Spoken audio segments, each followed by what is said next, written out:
Because you're just sitting there like, you're ready.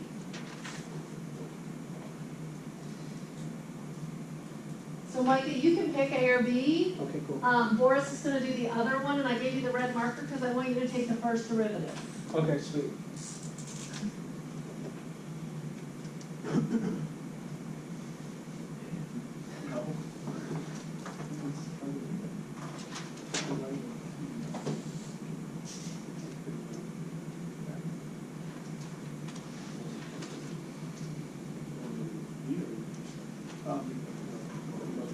Just the first derivative? Oh, you can find the critical numbers if you want, since you're standing there anyway. Oh, okay. If you don't pass the marker off, somebody else can do the critical numbers. Sounds like a plan.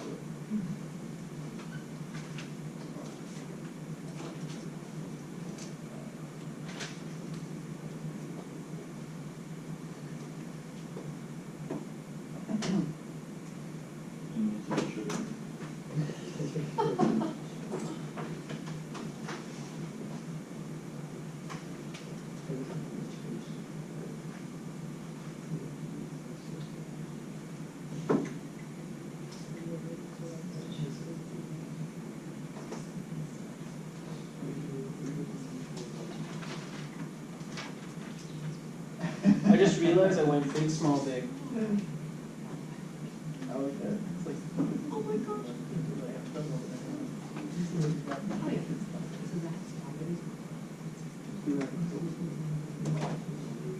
just give it to someone. But here, pick somebody who knows blue. Oh, is it really? Yes. That's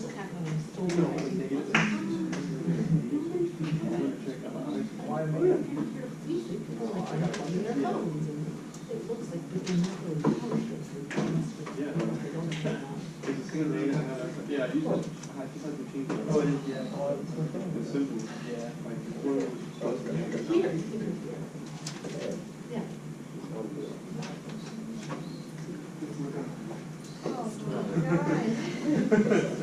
That's not fair. I just waited for someone to look up. You were the first one. That's all I did. You got it. Yeah, I just have to ask you something. We got my notes. I got positive and negative. What? Positive and negative.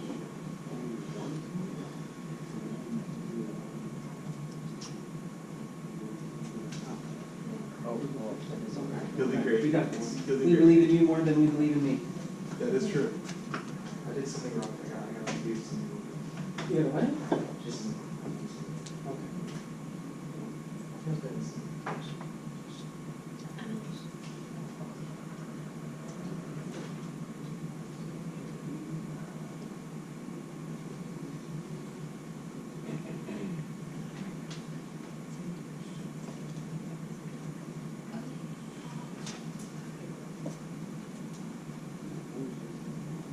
I can't really use a red marker from back here, so I'm just gonna close that.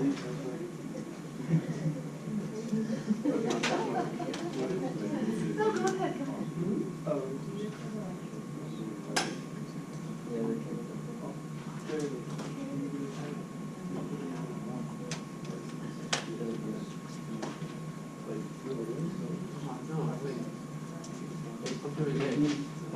The one she's working on. In between the two of you, figure it out. Wait for B. Yeah, something for me.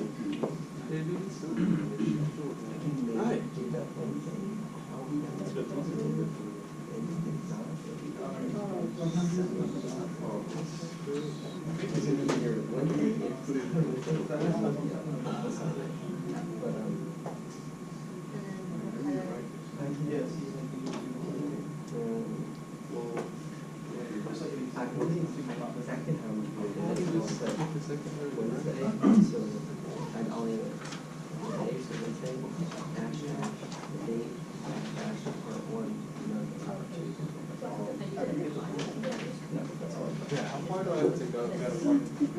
Day. You gotta talk about Right, I guess. We already have. Oh, sure. Oh, wait. I believe it. That's crazy. This man's got it. I don't know why you always He walked way up there and tell you, believe I was me. a bit too late. I was, are you, did you? Nah, I was over there. Oh, okay, good.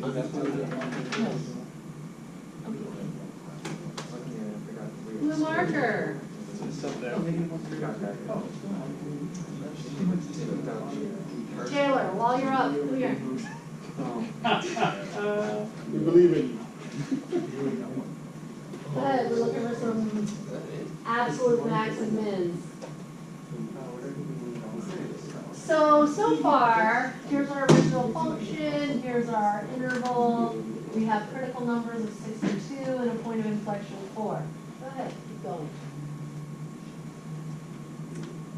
F double prime is equal to 6x. That's it. Keep going. So the point of inflection is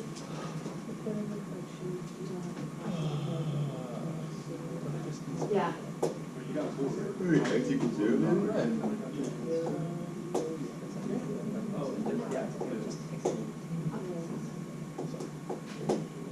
Yeah. Nice. Maybe not. Here, black marker to somebody. I didn't even do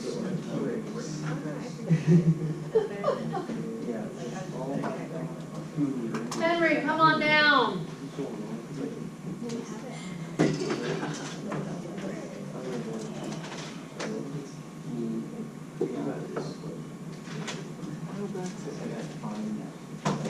L?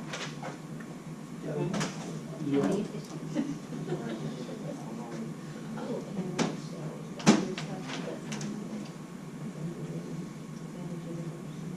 Oh, yeah. Why are we talking?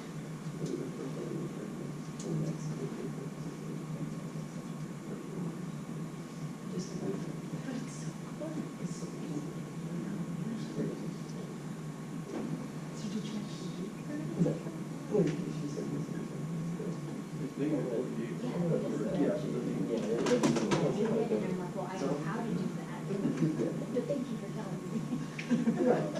You got ahead of me.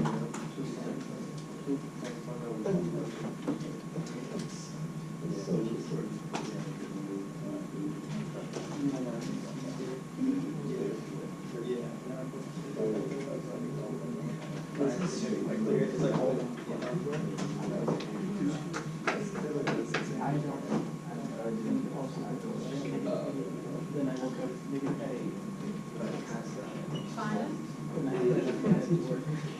You got 30 feet? Yeah.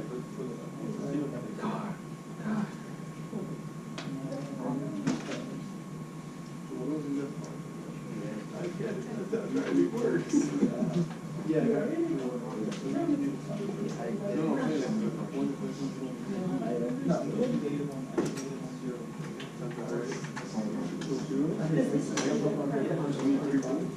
Second derivative, it tells us about the plunging into the second derivative. We know that this has potential. Nobody knows that. Oh, okay, so I see what you have, right? Yeah. Yeah, it's the first year of Where you should point your ship. You're like, no, I don't want to do that. That's why you took classes. So It's true. this, you don't have to ever find this because it's the point of inflection, it's not gonna be the max or min, but you have to do, so these were for the critical numbers, you do the endpoints. Okay, so we're getting really close. So here's the thing, I stand up here and work through it and I go, and this is what you do next, and this is what you do next, and then I make you do it by yourself and you're like, what do I do next? I know, that's the trouble. Then I send you home and you do it by yourself and you're like, am I done yet? Am I done yet? So, here was the original function. We found the first derivative. We found the critical numbers. Critical numbers were 6 and 2, but 6 is outside the scope of the interval -1 to 2. So 6 got crossed out early on. Perfect. And then the inflection point, taking the second derivative, we found the inflection point to be 4. probably more work than we needed to do, but if we plug 2 into the second derivative, we get 12 minus 24, so 2 has the potential of being an absolute max. We can tell it's a relative max because in the second derivative, it's negative, which means it's concave down, so it's a relative max.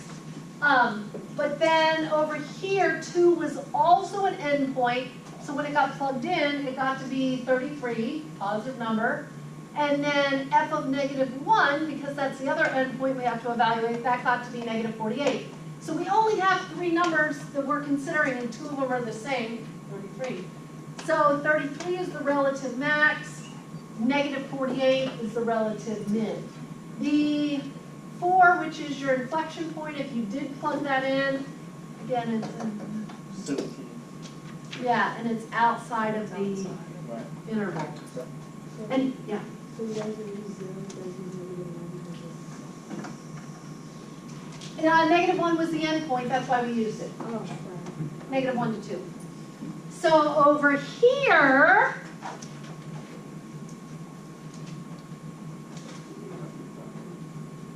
check those again. Check your arithmetic. I could be wrong. So it's gonna be That's all right. first derivative, so am I wrong here? Wouldn't it just be Oh, the? he didn't put the end. It's up there, but he didn't, like. Oh, okay. So, here's this one, because it's written in black, you can see it. F of x is equal to x cubed minus 27x. When you work that out, the critical numbers are here, 3 and -3. So we plug those into the original function, and we get 54 and -54. 0 was our point of inflection, +3, if we put that in here, that's positive, which means it's concave up.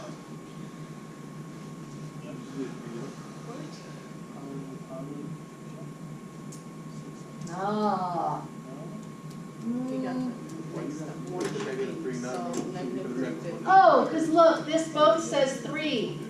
But that one The just second said one is a negative. negative. This should be -3. That makes the concavity way better. Relative max, +3, relative min. I'm checking for absolute, so I have to check the endpoint. So here's the endpoints 4, -44, -4, +44. But aren't 54 and -54 even more extreme than -44 and +44, which is why the absolute min, -54, absolute max, +54. So you have to consider, how the numbers relate to each other. Yeah.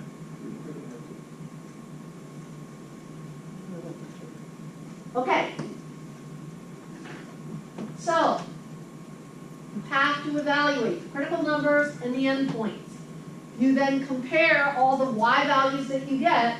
Your biggest y value is your absolute max, your smallest y value is your absolute min on these intervals. Make sense? Do you have to do a second derivative? Not really. So you really just have to do the first derivative. Yeah. Second derivative just gives you a better idea. Okay. Second derivative test for absolute extreme values. Here it is. Second derivative test is a way to determine whether a function had a maximum or minimum at a particular critical number and amounts simply to check the sign of the second derivative at the critical number. So there it is.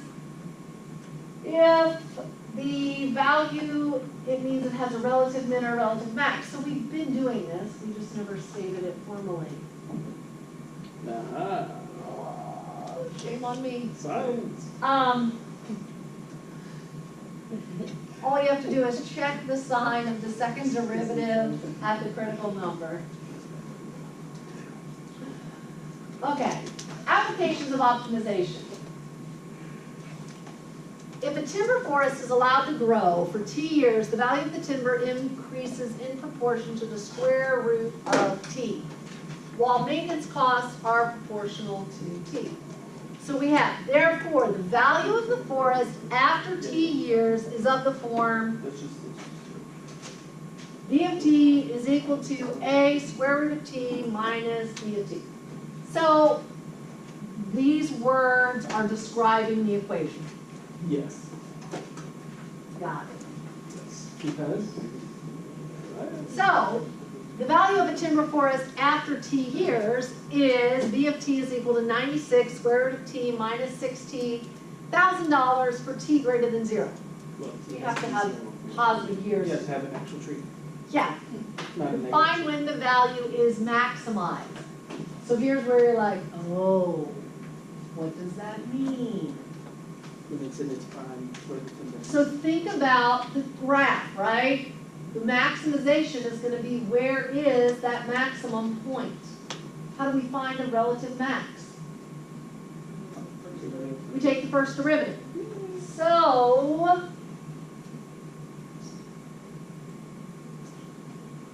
Is it green marker time? no, Dang it. for the forest, Yeah, exactly. we want to take the first derivative of v of t. Right. So what do we have? We have 96 times 1/2 times t to the negative 1/2. Everybody's good with that? We're all caught up on our radicals and we feel really strongly about them.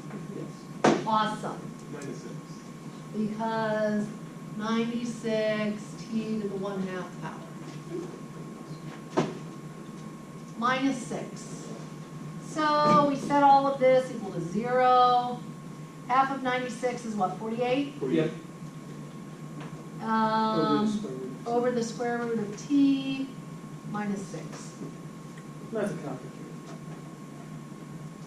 Find its values next. So now we have to add 6 to both sides. So 6 equals 48 over the square root of t